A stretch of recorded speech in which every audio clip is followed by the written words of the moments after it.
কি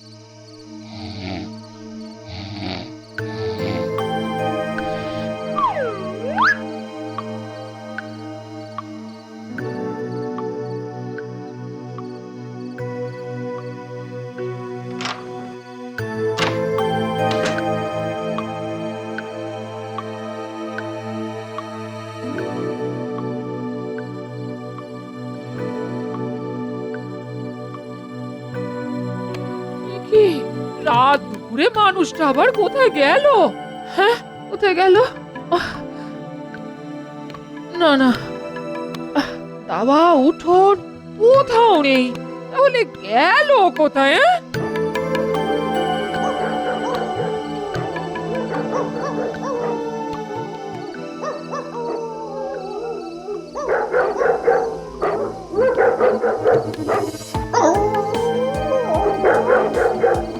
এখনো তো ফিরলো না, কোথায় গেল?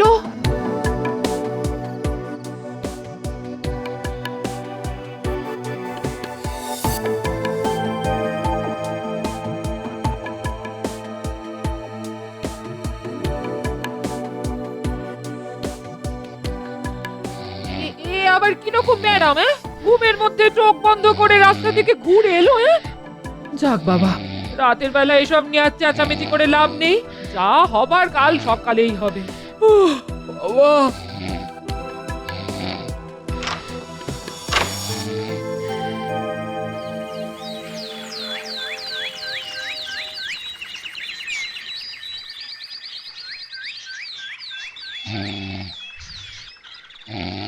এই আয় আয় আয়, ওঠো ওঠো ওঠো তো। এই ভোরবেলায় ধাক্কা মারছো কেন?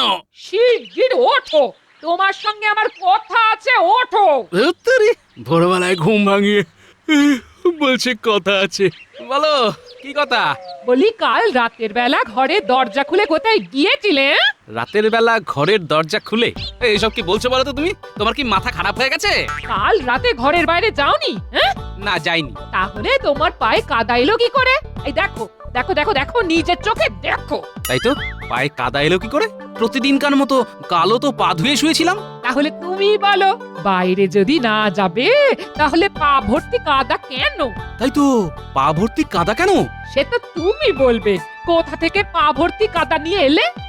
সত্যি বলছি গিন্নি, মাথায় কিছুই ঢুকছে না। হায় হায় হায়, এ কি হলো? তবে নিশির ডাক? হায় ভগবান, আমার কপালে আবার কি উপদ্রব শুরু হলো? গিন্নি বলছে ঘর থেকে বেরিয়ে গিয়েছিলাম, নিজের চোখে দেখছি পায়ে কাদা। ধুত্তুরি, এসব যে কি হচ্ছে!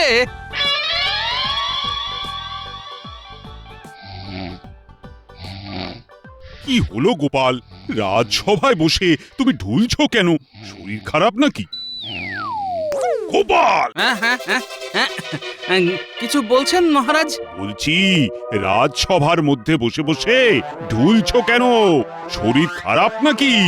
না মানে গোপালের শরীর খারাপ নয় মহারাজ, আমার মনে হয় ওর এবার অবসর নেবার সময় হয়ে গেছে।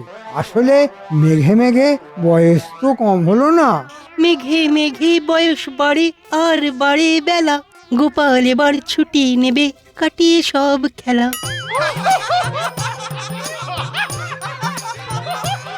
তোমরা সকলে চুপ করো তো। গোপাল, শরীর খারাপ থাকলে কদিন না হয় ছুটি নাও। তাই দিন মহারাজ, আসলে নানান চিন্তায় মাথার মধ্যে কেমন যেন সব জট পাকিয়ে যাচ্ছে মহারাজ। এমন হলে আমায় বলো গোপাল, আমি আমি ওষুধ দেব। না না না না না, এক্ষুনি তার আর দরকার নেই। আমি তাহলে আজ আসি মহারাজ। এসো এসো এসো।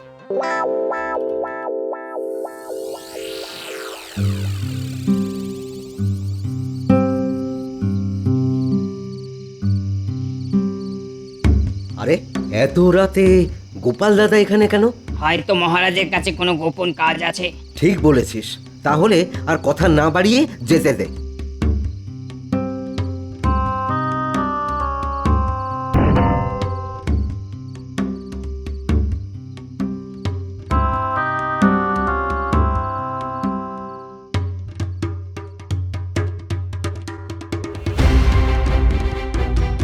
এ কি, মানুষটা যে আজকেও নেই। হায় হায় হায়, ভেবেছিলাম রাত জেগে ওকে পাহারা দেবো আর কখন যে এই পোড়া ঘুমে মরার মতো ঘুমিয়ে পড়েছিলাম উত্তরি কিন্তু কিন্তু মানুষটা গেল কোথায়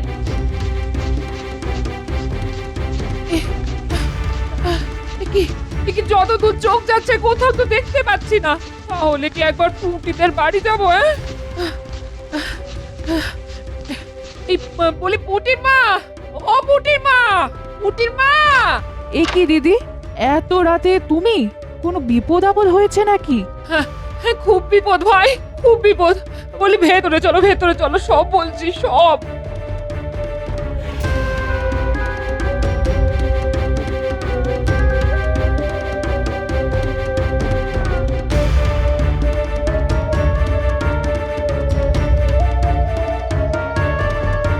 কে কে কে ওখানে কে কে ওখানে? রক্ষী রক্ষী কে কে ওখানে? ধরেছি মহারাজ, ধরেছি। আরে এ তো গোপাল দাদা। গোপাল, এত রাতে তুমি আমার ঘরে কেন? কি হলো? আমার কথা শুনতে পাচ্ছ না? গোপাল, আমি কোথায়? ওফ, কোথায় আবার? আমার ঘরে। আপনার ঘরে? আপনার ঘরে কেন? কে নিয়ে এলো? মনে হচ্ছে গোপাল এতক্ষণ ঘুমোচ্ছিল আর ঘুমের মধ্যে হাঁটতে হাঁটতে এখানে চলে এসেছে। শোনো, গোপালকে ওর বাড়ি পৌঁছে দিয়ে এসো। চলো চলো গোপাল দাদা, তোমাকে বাড়িতে পৌঁছে দিয়ে আসি, চলো। তাই চলো ভাই, বড্ড ঘুম পাচ্ছে।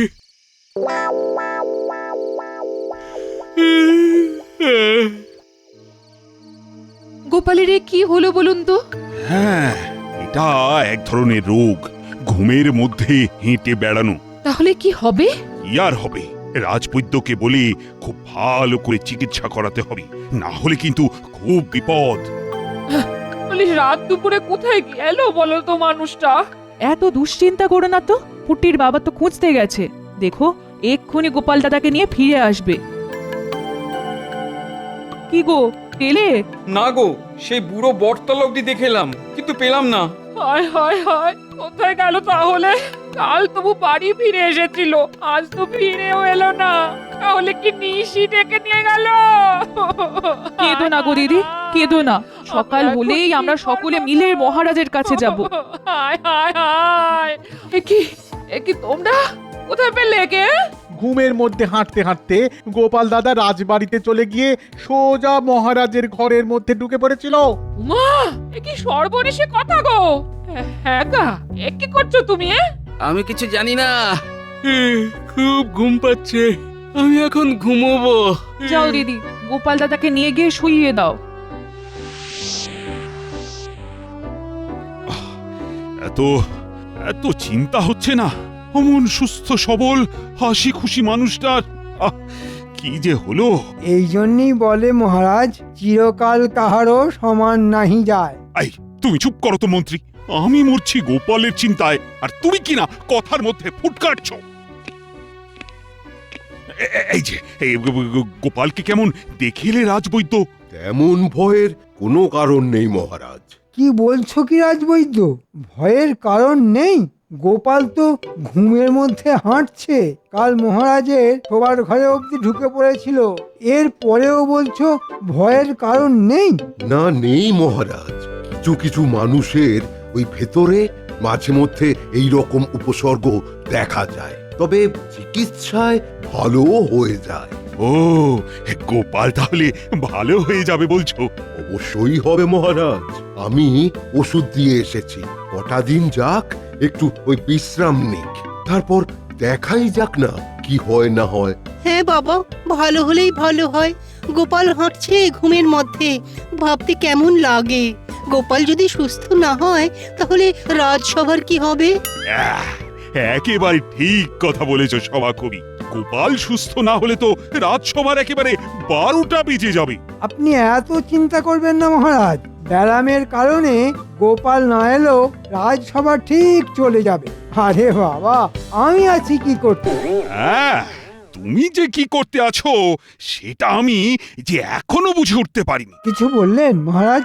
বলছি, আজ আমার মন মেজাজ খুব একটা ভালো নেই, তাই রাজসভা আজকের মতো শেষ, তোমরা এখন আসতে পারো। আরেকটা কথা, গোপালের এই ব্যামোর কথা আবার যেন রাজ্যবাসীর মধ্যে রটিয়ে বসো না। মহারাজ বারণ করলেন বটে, কিন্তু গোপালের এই ব্যারামের কথাটা কায়দা করে সারা রাজ্যে প্রচার করে দিতে হবে। আরে দোকানে তো বেশ ভিড়, তাহলে এটাই হবে উপযুক্ত জায়গা। কি মন্ত্রী মশাই, কিছু দেব নাকি? নেবার তো ইচ্ছে ছিল, কিন্তু মনটা আজ বড্ড খারাপ, তাই কিছু নিতে মন চাইছে না। কেন, মন খারাপের আবার কি হলো? আর বলো না, গোপালকে তো বুঝতে পেয়েছে। সে তো ঘুমের মধ্যে হাঁটতে হাঁটতে ঘর থেকে বেরিয়ে যাচ্ছে। তার মানে? মানে অতি সাংঘাতিক। এই তো কাল রাতে রাজবাড়ির ফটক পেরিয়ে সোজা মহারাজের শোবার ঘরে ঢুকে পড়েছিল। তারপর তো ঘুমন্ত মহারাজের গলা অবধি টিপে দিতে গিয়েছিল। ওরে বাবা, হ্যাঁ, এরপর তো ওই রাত বিরেতে ঘুমের মধ্যে ওই আশেপাশের বাড়িতে নানান অত্যাচার শুরু করে দেবে। হ্যাঁ, ভাবলেই তো ভয় হচ্ছে। গোপালের এই ব্যারামটা নিয়ে শুরু হবে আমার নতুন খেলা। আহা, তাই তো বলছি, মনটা বড্ড খারাপ। যাই গো যাই, যা শুনলে তা নিয়ে আবার পাঁচ কান করো না যেন। মনে রাখবে, মহারাজ কিন্তু এসব কথা আলোচনা করতে মানা করে দিয়েছেন। আচ্ছা দাদু, ঘুমের মধ্যে যখন হাঁটো তখন কিচ্ছু বুঝতে পারো না, না? না রে, কিচ্ছু বুঝতে পারি না। আরে বাবা, বুঝতে পারলে কি আর নরম বিছানা ছেড়ে মেঠো রাস্তায় ঘুরে বেড়াই? এই গুলটে, এসব কথা বলে দাদুকে আর ব্যতিব্যস্ত করিস না তো। দেখো দাদু, কদিনের মধ্যেই তুমি একেবারে ভালো হয়ে যাবে। বলছিস? হ্যাঁ বলছি, বৈদ্যমশাই ওষুধ দিয়েছেন। কদিন এই ওষুধ খেলেই তুমি আবার আগের মতো হয়ে যাবে। তখন আবার নাক ডাকিয়ে ঘুমোবে।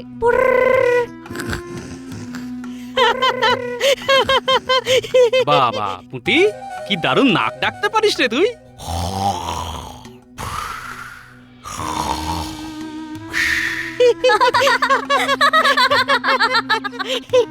কিরে, সকলে মিলে দাদুকে নিয়ে হাসি মশকরা করলেই চলবে নাকি? রান্না হয়ে গেছে, এবার সকলে খেতে চলো। আজ আমরা এখানে খাবো? উমা, এ আবার কি কথা? তাহলে রান্না বান্না করলাম কার জন্য? এই চল চল চল, খাবি, চল চল চল চল। তাহলে আজ আমরা এখানেই থাকবো। হ্যাঁ, রাতের বেলা দাদুর কাছে শোবো। আমার কাছে শুবি মানে? শুয়ে শুয়ে তোমার কাছ থেকে গল্প শুনবো, আর তুমি ঘুমিয়ে পড়লে সবাই মিলে তোমায় পাহারা দেব। দেখবো আজ রাতে তুমি কি করে ঘরের বাইরে যাও। তাহলে তো ভালোই হবে, খুব ভালো। থাকবো কটা রাত তোদের দাদুকে পাহারা দিতে। কি মজা, কি মজা!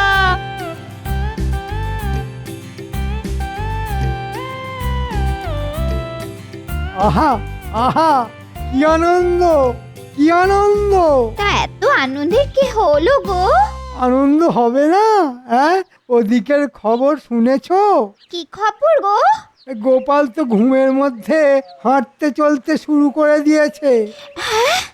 সে কি গো, ঘুমের মধ্যে হাঁটছে? এ তো খুব বাজে রকমের ব্যায়াম। আহা আহা, গোপালের এই ব্যায়াম যদি আর না সারে, তখন তো মহারাজ অসহায় হয়ে পড়বেন, আর সেই সুযোগে আখের গুছিয়ে নেব আমি। হ্যাঁ, বলে এখনই এত হেসো না, একদম হেসো না। হাসবো না মানে? বলি এখনই তো হাসার সময় গো। হ্যাঁ, তাহলে হাসো, তবে বলে রাখছি, গাছে কাঁঠাল দেখে গোফে তেল যারা মেখে বসে থাকে, তাতে শেষ পরিণতি কিন্তু শেষ পরিণতি তাহলে কি হয়? হ্যাঁ, শেষ পরিণতি হয় কান্না। হ্যাঁ, এটা কে রে? হ্যাঁ, এটা বউ না বলতা? শুধু কামড়ায়, শুধু কামড়ায়। ধুর তোর। তবে আমিও ছাড়বার পাত্র নই।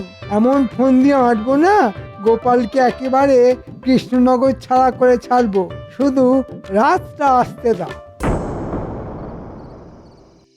ও দাদু, দাদু গো, আর একটা গল্প শোনাও না। ওরে বাবা, এই তো একটা গল্প শোনালাম, আবার গল্প? হ্যাঁ হ্যাঁ, আবার গল্প, আবার গল্প। আবার গল্প শুরু হলে তো রাত কাবার হয়ে যাবে। হ্যাঁ, এই লক্ষ্মী সোনারা আমার, এখন ঘুমিয়ে পড় দেখি।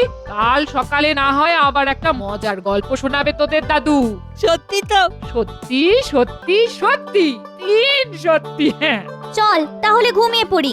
দাঁড়া, আসল কাজটা সেরে নি। কি কাজ দাদু?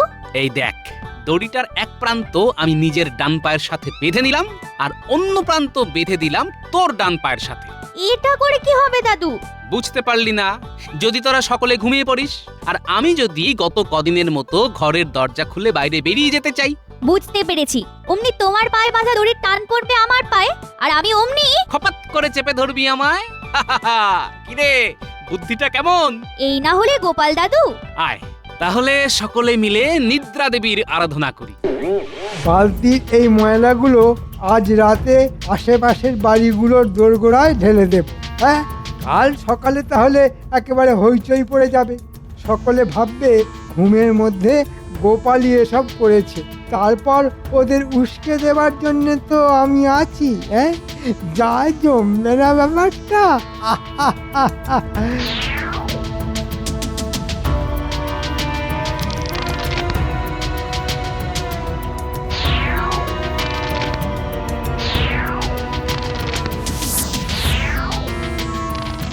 দেখ বাবা, বেশ কটা বাড়ির দরজায় জঞ্জাল ঢেলে দেওয়া গেল।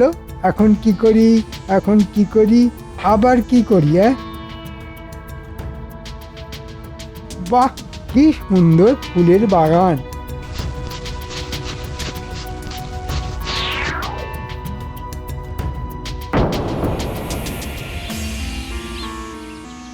এত লোক এখানে জড়ো হয়েছে কেন? ব্যাপারটা জানতে হচ্ছে। কি বিচ্ছিরি ব্যাপার বলো তো, সকালবেলা দরজা খুলে দেখি দরজার সামনে পচা জঞ্জাল। আরে তোমরা দরজার কথা কি বলছো? আমার দরজা খুলেও তো ওই একই অবস্থা, মাছের কাঁটা, মাংসের হাড় সব পড়ে আছে। ছি ছি ছি ছি ছি, সাত সকালে নিজের হাতে ওই জঞ্জাল পরিষ্কার করতে হলো আমায়। জানো, আমার সাধের বাগানটা একেবারে তছনছ করে দিয়ে গেছে। অমন সুন্দর ফুল গাছগুলো একেবারে ভেঙে চুরে মাটিতে শুয়ে পড়েছে। আচ্ছা, এসব কে করতে বলো তো? আমার মনে হয় ঘুমের মধ্যে গোপালই এসব অপকর্ম করে বেড়াচ্ছে। তাহলে তো মহারাজের কাছে গিয়ে গোপালের নামে নালিশ করতে হয়। যাক, উস্কানোর প্রাথমিক কাজটা হয়ে গেল। এরপর এমন অবস্থা করে ছাড়বো যে প্রজাদের নালিশ শুনতে শুনতে মহারাজ গোপালকে এই কৃষ্ণনগর থেকে তাড়িয়ে দিতে বাধ্য হবেন। কি মন্ত্রী মশাই, আরে চুপ করে আছেন কেন? কিছু বলুন। হ্যাঁ হ্যাঁ, নালিশ তোমরা করতেই পারো। খামোকা এরকম অত্যাচার কদিন আর সহ্য করা যায়? তাহলে তাহলে চলো চলো চলো সবাই মহারাজের কাছে যাই, চলো। যাই, এক্ষুনি গিয়ে গোপাল দাদুকে খবরটা দিয়ে আসি। ভুলিস কি রে পুঁটি, আমি তো কাল সারা রাত ঘরেই ছিলাম, তবুও আমার নামে এই বদনাম। আমার মনে হয় তোমার বদনাম করার জন্য কেউ জেনে বুঝেই এই কাজ করছে। ঠিক বলেছিস। আচ্ছা, কে করতে পারে বলতো? সেটা ঠিক বলতে পারবো না, তবে একটা প্রশ্ন আমার মনে খুব জাগছে। কি প্রশ্ন? মন্ত্রী মশাই হঠাৎ করে উদয় হয়ে ঘুমের মধ্যে গোপালই এসব অপকর্ম করে বেড়াচ্ছে বললো কেন? ঠিক আছে, তাহলে আজ রাতেই পর্দা ফাঁস করব আমি। তোরা শুধু আমার সঙ্গে থাকিস।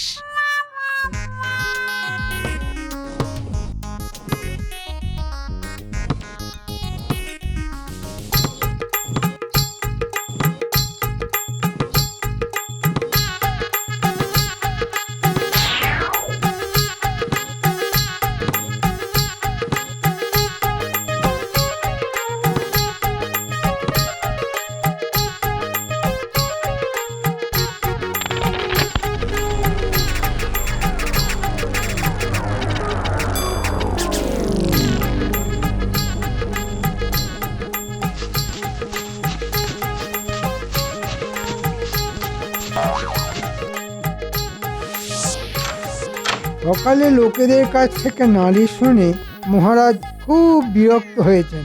আজ রাতেও এই কাণ্ড ঘটলে মহারাজ খুব রেগে গিয়ে গোপালকে কৃষ্ণনগর থেকে ঠিক তাড়িয়ে দেবেন। আর গোপাল বিদে হলে মহারাজের মাথার উপর লাঠি ঘোরাবো আমি। হ্যাঁ,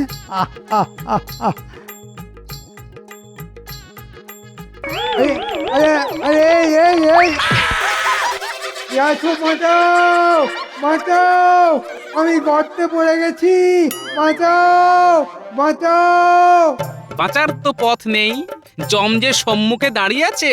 কি মন্ত্রী মশাই, আমাকে বদনাম করার জন্য এসব অপকর্ম তাহলে আপনারই? স্বীকার করছি সব অপকর্ম আমার, কিন্তু আমাকে এখন এই গর্ত থেকে তোলো ভাই।